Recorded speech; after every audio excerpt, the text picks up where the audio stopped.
So many players pick up paddle and within 6 to 9 months they hit an improvement plateau where they simply cannot get better and they don't know why. Tom, we are here with another episode from the Padel School podcast. The studio. Great to have you here. And this is an unusual week in that you've been the one who's gone away and I've been in the UK. You were in Sardinia last week doing a Padel School holiday with a group of 12 players. How was it? Normally I'm the one looking at all of your tropical pictures, watching you out in the sun, and I'm making your little mood board. But this time I was in sunny Sardinia with 12 players. Yeah, it was an awesome trip. We went to Forte Village. What an incredible location. It was the first time we've run a holiday there and just amazing. There was lots and lots of tennis courts. They'd recently built paddle courts and we had 12 players. They came away with myself and Nick and we transformed their game over a few days. Looked like a fun group as well. Like some of them have been to a previous holiday that I think I was on, and so I know that it was a fun group and I'm sure they learn loads in that process. We love those few days, don't we? Because so often we run clinics and it's 90 minutes or an hour or something like that, but it's almost never enough time to try new techniques for them and then to implement them so that they become a bit more natural in the game, whereas I feel like 3 days they can do that. Yeah, it's called a paddle holiday, but really it's a training camp for players that want to see a transformation from day 1 till day 3 or 4 or however long we do it. And the way we start it off is we assess all of their levels and we get videos of them playing. So we use those videos throughout the trip to use as analysis. And that first day is really about assessing and reviewing the players, seeing which areas of each individual where they can improve. And then we structure the holiday based on what we see and also what the players want to learn. And throughout the holiday, we did a lot of video analysis. We got actually a really cool meeting room as part of Forte Village where they had a huge screen and we got all of the players in and we're all looking at the different videos, looking at different areas they could all improve. And then on day 1, 2, 3 and 4, we looked at different drills, different areas that they could improve on. And it's so nice to see, particularly with video, where you take some video at the start of the trip and then we also took some videos at the end of the trip and you could just see a massive transformation.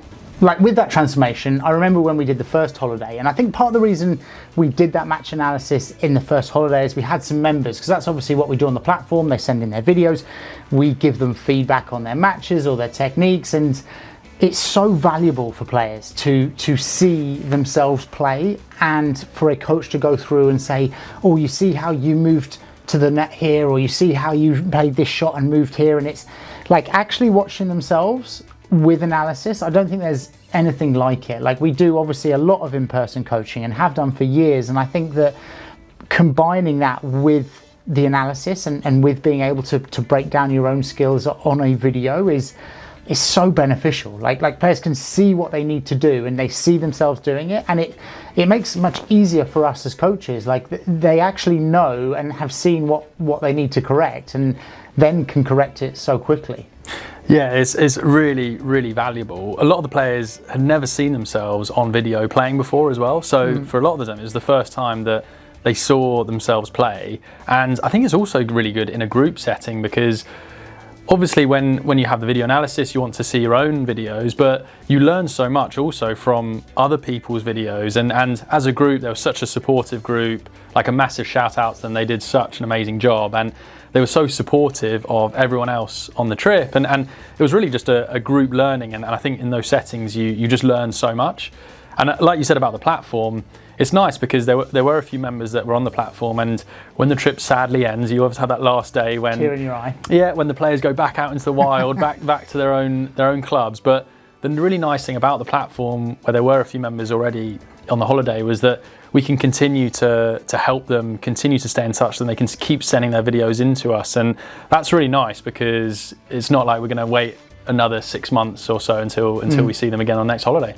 Yeah, it's quite interesting. Did you have it where at the beginning you say, right, we're going to do a match analysis? Well, I suppose most of them had been on a previous holiday, but often you say, oh, we're going to do an analysis. And it's a bit like when people join the platform and they think, oh, I don't want to put my video, like they're very self-conscious, and it's a confidence thing, and they think, oh, I don't want to put my video because I'm going to embarrass myself, or someone is going to make fun of me, or whatever the mentality is at the beginning. And there's almost the first time you do it, it's like, oh wow, actually, like that wasn't that hard. A, it wasn't that hard.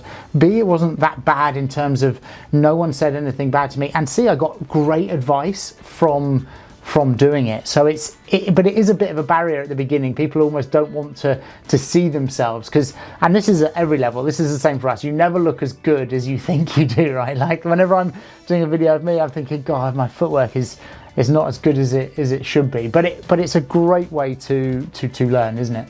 Yeah, and a great way to continue improving. And a topic that came up on the holiday, but it comes up a lot with all of the players we work with, is a question we get asked is, why am I not improving? I might be playing 3 days a week, maybe playing lots of matches, even having some coaching sessions.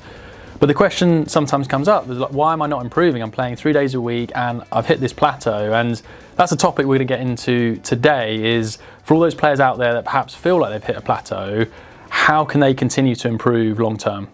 Yeah, I think there's a few factors here, isn't there? And we often see it. People start paddle, they don't have coaching, or they don't have good coaching, and they end up improving as just through experience of the sport over about 6 to 9 months. And then if they still haven't had that good advice, they end up plateauing because they've really reached the limit with the technical skills and the tactical knowledge that they can reach. And so, I think a lot of it is not knowing what to focus on, or knowing what to focus on but actually not focusing on it in social games. People get so wrapped up in trying to win a match against their friends, or do well in the Americano, neither of which matter long term if you actually genuinely want to improve your game. But I think that people almost don't know what to focus on, or if they do, then they don't focus on it. Yeah, absolutely. And what about all of those players that are just playing matches? Because I feel like that's a topic that comes up a lot in our podcast. It's something that a lot of players come to us and say, well, I'm playing a few times a week. And then we say to them, well, what percentage of those are training versus matches? Now, if they don't know what they need to train, we'll talk about that as well. But a lot of them come to us and say, well, actually, I'm not doing any training. I'm just playing matches. And that is also a recipe for plateauing in your game, isn't it? I find it so funny, and I'm just thinking of, like, the other day I did a ladies clinic at Maidenhead at the academy, and on the court next to us there was like a group of lads that were all playing, and it was like a weekday morning, and you would think it was like the final of a Premier. I mean, it was being taken so seriously, and there was shouts and fist bumps and, oh, we won that, and it was just getting really competitive.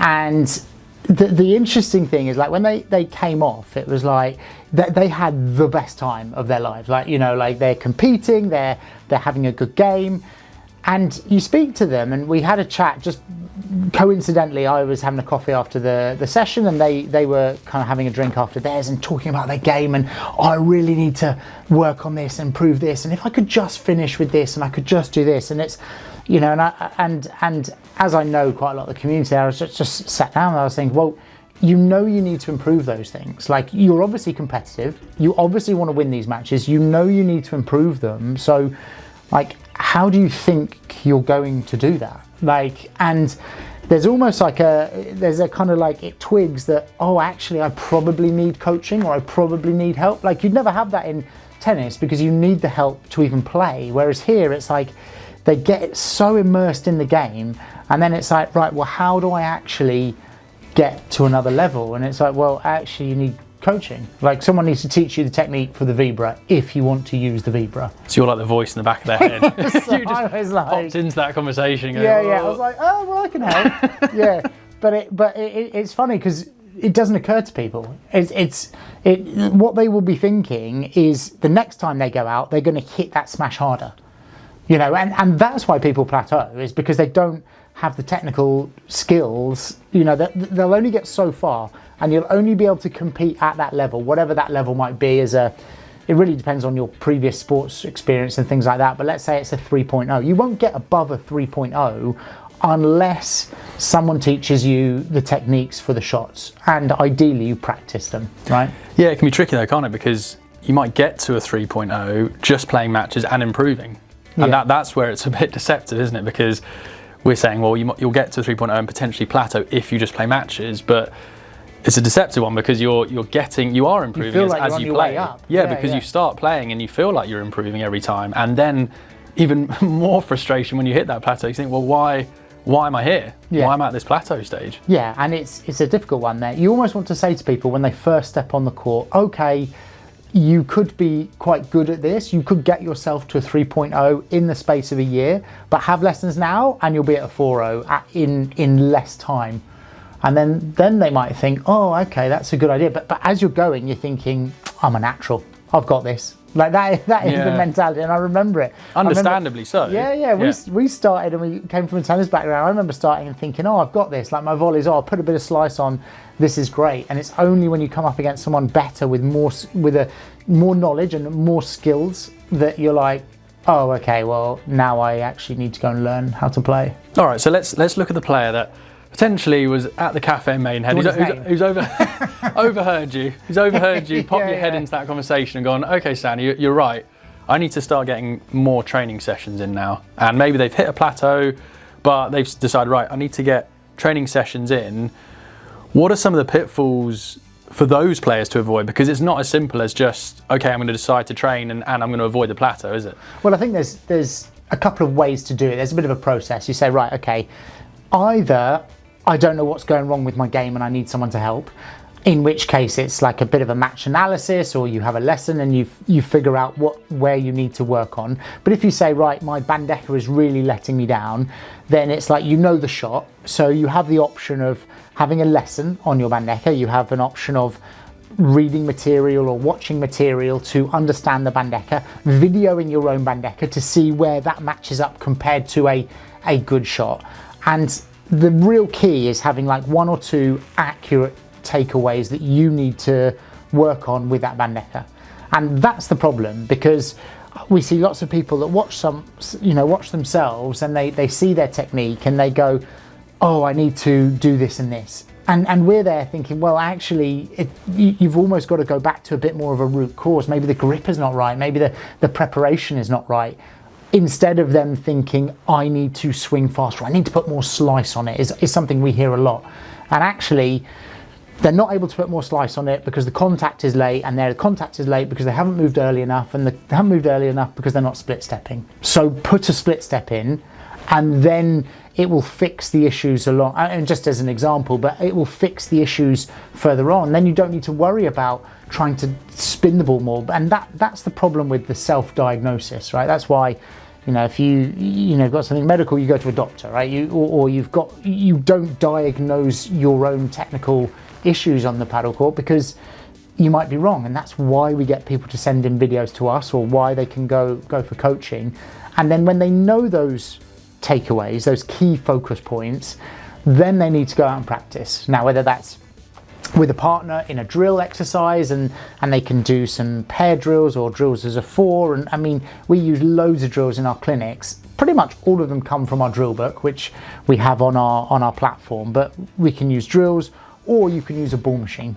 And for overheads, bandeja specifically, it's really the best way is to set up the ball machine, get repetition, and then practice your technique in a closed environment. Yeah, as you went through that whole process, I just thought that's exactly what we're doing on the platform, isn't it? Where you take a video of yourself, and I think that the key thing is getting the right advice and the right feedback, because there's nothing worse than having the wrong technique. Even if you don't have that right advice and get the right technique, in a way you're adding volume and repetition to something that isn't correct, and then it's going to be even harder to change it, isn't it? So that, I mean, that's exactly why we have the platform and players can send their videos in, and then you and I can go in, jump in and actually give them the right feedback. And then you say, like the drills, it's all on the padelschool.com.